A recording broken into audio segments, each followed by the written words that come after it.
What is minimalism? And does it even apply to overlanding? How is minimalism related to survival skills? How does minimalism relate to our outdoor lifestyles?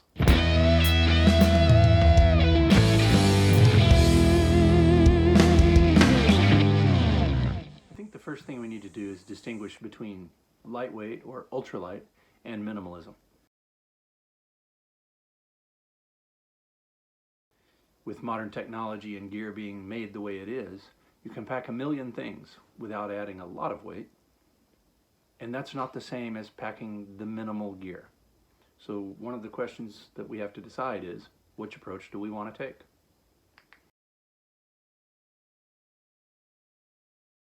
My philosophy of overlanding is ultralight.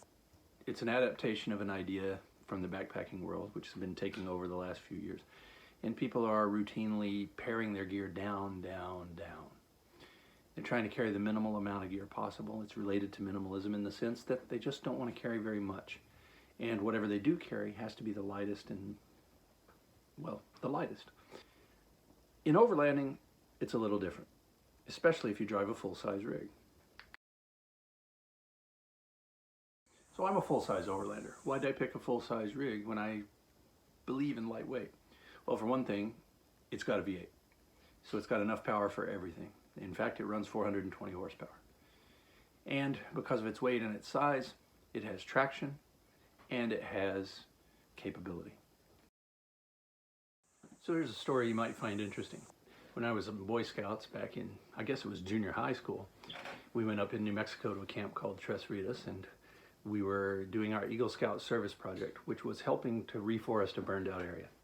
So we go up in the mountains one day, and we're riding in a Toyota Land Cruiser, one of the old FJs, with a guy named Mark, who's no longer with us, sadly to say, but he was a great guy.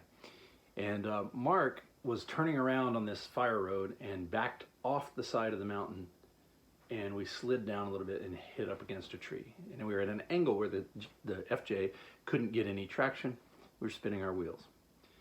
So a couple other guys tried to help pull us out. They hooked up and with the recovery gear and pulled us out, but the Jeep spun its tires too, even up on the road. It couldn't pull us up that hill, and neither could the pickup truck. The guy in a full-size Blazer hooked up to us and put it in low gear and just pulled us right out. I think it was because the extra weight of that full-size Blazer gave him the traction he needed, even on the road, to be able to haul that kind of weight. So how does that full-size approach fit into ultralight or minimalism? Well, the rig just does everything that I need it to do. It works. Sequoias are known for being sort of old technology. They're sort of classic in their approach. Although they do have all the right bells and whistles, they are fully functional without anything extra. Within that context, then, what do I carry in it or what do I pull behind it? I want it to be the lightest and the simplest that it can be. That's why I go to the hills, to get away from all that. Another key to the ultralight or minimalist approach is not to resist the temptation to not fill up the space. If you buy a big truck, you kind of tend to fill it up.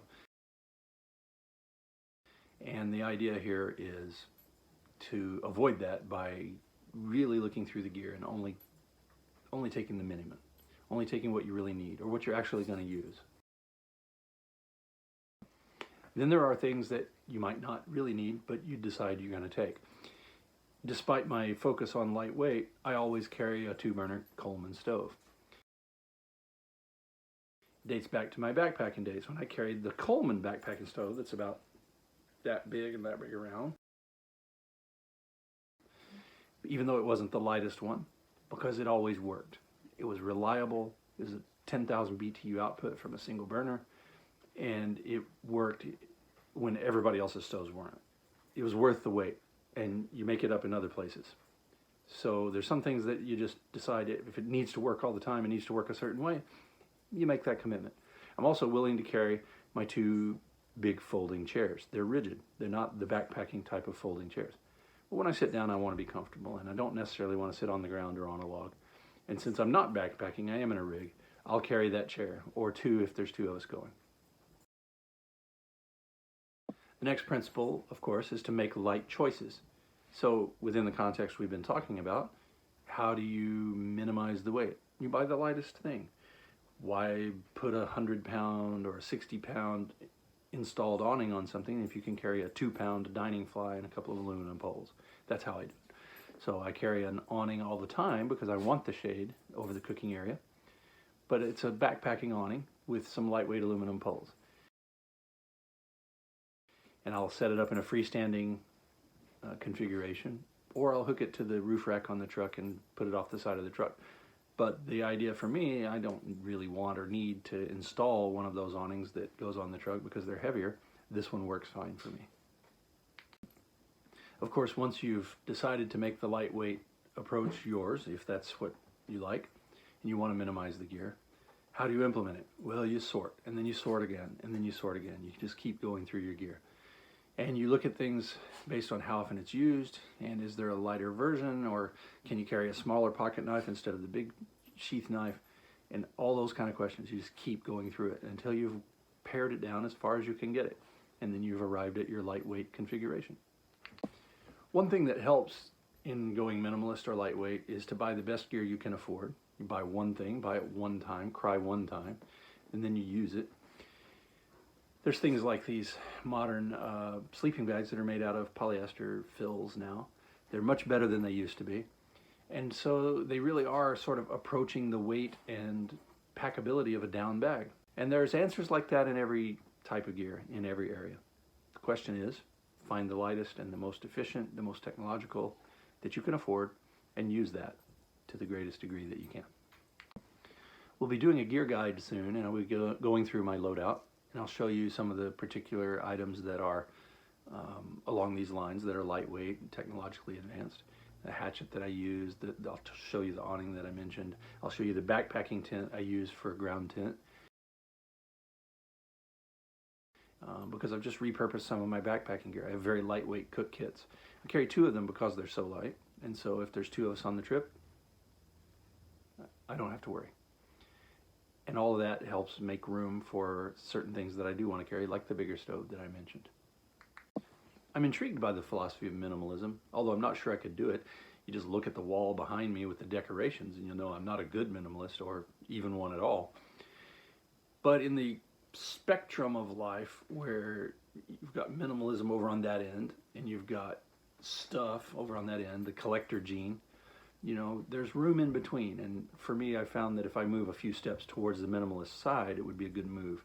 I can lighten my load, I can have less stress and less expense, start removing some of the possessions that are really just gathering dust and not in use all the time. If I'm not using it, what do I need it for? That jangly noise you hear is the dog. So those are my thoughts on minimalism and overlanding, and you can certainly take that to the extreme you want to. There are people that carry very little, even in a trailer, and there are people that carry a lot of gear because they feel like they need it. So what type of overlanding do you want to do, and what's your approach to being out in the woods? That's really the way it needs to go. Does it support you in your needs? For instance, I like to pull a trailer. In fact, I'm building a trailer, and when I do, I will pull it behind for a place to sleep that's very quick and easy to set up. My camp only takes 15 minutes to set up as it is, and with a trailer, it'll probably only take 5. And that's really the goal for me, is just to make it easy. I wouldn't be pulling a trailer for the purpose of carrying more gear. In fact, it would be fairly empty most of the time. The loadout in my truck is fairly empty compared to some. Here it is.